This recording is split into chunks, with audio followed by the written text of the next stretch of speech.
Okay, so there is someone that reached out to me in January on Instagram. Someone that was preparing for Panorama in a steel band, preparing for Panorama. And if you don't know what Panorama is, it's basically the biggest steel band event in the country and the world every year. Trinidad, you would say, is the biggest and the best. There are plenty that happen in other places: DC, Miami, UK, Guyana, Antigua, etc., etc. They happen other places, but this is someone that was in Trinidad, and they were preparing for Trinidad's Panorama, and they reached out to me because they felt like if they couldn't make progress with the music, and like they wanted to give up because it was really overwhelming and they didn't know how to actually internalize the music. So this video is for you. I'm not sure if you're watching, but if you are watching, I am sorry that I only responded like several weeks afterwards when it was by then maybe too late, but still, you know, there are more panoramas. Hopefully this video can add value and make things easier for you next year. So a few things that I would say. The first thing is, right now you're learning new material, and when it comes to learning new material, there are more effective ways to get it done and there are less effective ways to get it done. You have options. All of them, once you put in the work, once you put in the work, every single option is going to work. Yeah? Like, you can cut down a tree with a knife if you need to, with a freaking spoon. It'll take a very long time, but you can get it done. But there are some methods that are knives and spoons. There are some that are saws. There are some that are blunt axes, sharp axes. There is a chainsaw as well. Yeah, there are more effective ways to practice. There are less effective ways to practice. And for me, this has been the most. This for me is what is the most effective way to practice for me. Yeah. I'll break it down into two things. Yeah, prep and action. So preparation would be before you get behind the pan, and then action would be while you're playing. Okay. So prep is understanding and listening to the song very deeply. Yeah. So I have a student that has been playing with me for a few weeks, and he's been struggling to figure out when to switch chords in a song. And I sat down and I told him, hey, listen to the song. When you listen to the song, you'll be able to tell when to switch. And there was a bit of a pushback from him and a few other students, because it's like they found a method and they wanted to use that method because they're brand new and they are used to doing things for themselves and finding out solutions for themselves. And they decided, hey, I'm going to try to see the notes and count the notes, and then we'll be able to use that to know when to switch. And the issue of that perspective is, hey, we're playing music. We're not playing notes. We're playing music. Notes are a representation of music, but the two of them are not the same. Yeah? You use notes to make communicating musically ideas easier, but music is music. In the same way that you could play a note C on Steelpan, you could sing it, you could play it on sax, on trumpet. They all are the note C, but they all sound completely different. It could be a high C, it could be a low C. You label it the same note, but like a label is a simplification. I know this is getting a bit esoteric. We're getting kind of philosophical and kind of vague and abstract, but I'm still saying it because I think that's really important. So the thing is, labels are things that we use to define and understand the world that is around us. That's what they're used for. But labels themselves are not the thing.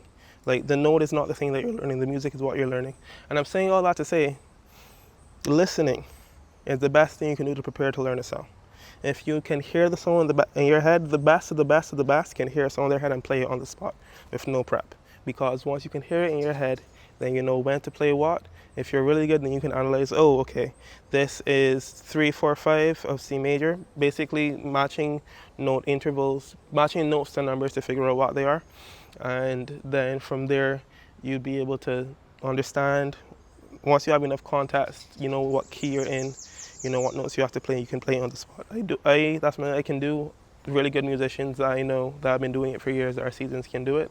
And I'm saying that to say, you know, they don't focus on notes. We don't focus on notes. We focus on the music in our heads and then expressing that music through our bodies, through our hands onto an instrument. So the music is the thing. Okay, so how do you go about actually listening? This is a habit, this is a lifestyle. So first off, I'm going to presume that the steel band is fine with you recording the arrangements, or maybe they could be sending audios that you can reference. Listen to them on a regular basis. Develop the habit of listening. So when you get the new audio, when you're on your way to the pan yard, on your way from the pan yard, when you wake up, when you go to sleep, choose 1 or 2 set times a day. If you listen for like 15, 30 minutes a day, choose one thing that you do every day that you do on a regular basis. If you know that you always brush your teeth, then put on the music when you brush your teeth. If you know that you'll always take a shower after work, put on the music while you're in the shower. Choose one thing that you do consistently and then match that thing with the behavior of listening to the music, and therefore you can develop the habit of listening. You listen consistently, and as a result you can clearly hear everything you have to play in your head. And I'm sure that if you have some experience, you know that a lot of the times you can play. Like, you can play the stuff, but the issue is really just remembering when to play what. Active listening is the most effective way that you can do that. So that's the first thing. Prep, active listen. Listen, listen, listen, listen, listen, listen, listen, listen, listen. Cool? After you listen, when you're in the pound yard, what can you do to improve the effectiveness? If you've listened, then playing, then you know when to play what. The only thing that's holding you back is technique, having the capacity, having the approach towards playing that will allow you to be able to play at your best. Yeah. So for me, technique has three fundamentals. One is balance. Two is left right. I need a better name for it. Three is efficiency. Balance means I'm going to be using both my hands equally, as in equal amounts. So if I have to play 14 notes, I try as much as I can to get 7 on one hand, 7 on the other hand. And then left right means I want to try to keep the left part of the pan on my left side, or the left sets of pan on my left side, and then the right sets of pans on my right side. And then efficiency means that I'm going to try to move as little as possible as I'm playing. Yeah, if I have a choice of musical notes, then I'm going to try to move my hands as little as possible. And the three are interlinked. Unfortunately, because Steelpan is an instrument that was made in the 20th century, and we're playing music that was not made for our instrument, so basically there are persons that would make music for piano, or make music for violin, or make music for guitar. There are specific keys, specific sets of notes that they would choose to make playing on that instrument super easy.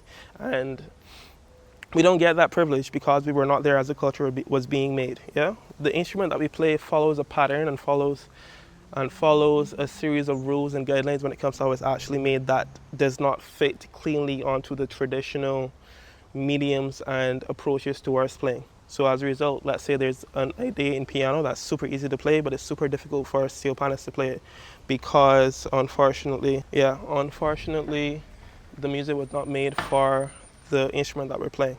So as a result, there's no way to do all three perfectly. I gotta go soon because I have another student that's coming. But there's no way to do each one perfectly. But the way I want you to be thinking is, am I playing in a way that is balanced? Am I playing in a way that keeps my left hand to the left side, my right hand to the right side? And thirdly, are you playing in a way that allows you to move as little as possible as you are playing, basically? So balance is important and left right is important because if you have a dominant hand, you will tend to overuse that dominant hand, especially if you're a tenor player. You'd end up moving the hand left and right, you'd end up using it a lot of times. It's less prevalent in other pans because you have no choice but to use the other hand in the other pan. It's a lot more of an inconvenience to move it over. But as a default, try to balance as often as possible. Unfortunately, left side of the pan, right side of the pan, there's going to be a middle line, and you want your hands not to cross that middle line. And if they do, you want them to cross as little as possible. I'm probably going to make more videos that explain that more clearly. Efficiency just means, yeah, my hands are here. What are the closest notes to my hands so that I can do this instead of this when I'm playing? The less you move, the more efficient you are, the less effort it takes. Unfortunately, those three principles, because Steelpan is such a new instrument, they cannot be applied effectively on the music that we play. Yeah, the way that music is built is not accommodating for Steelpan. It wasn't made for Steelpan. So there are always concessions that have to be made. The system that I'm teaching you, the system that I use is not perfect because the instrument that we're using was not created for the music that we're playing. So be aware of that. I'm going to make more videos that go into those details overall, but the questions you have to ask yourself when you're in the pan yard and you're actually practicing: am I using both my hands with balance? Am I keeping the left side to the left, my left hand to the left side, my right hand to the right side? Am I moving as little as possible? Those are the three things you have to focus on, yeah? Once you pair that with active listening, then life becomes way easier because you know what to play and you're approaching things in a way that would allow you to get it done, okay? I gotta go, but yeah, hopefully this was useful. If it was, let me know in the comments, and yeah. And also, if you want me to talk about other stuff as well, you can do that as well. I know that I need to make the video on technique videos on strumming and strengthening your left hand. Those videos are coming. I saw the comments and I want to make them. But yeah, if you have anything else that you want me to talk about, then I'll talk about it. Yeah? Okay, cool.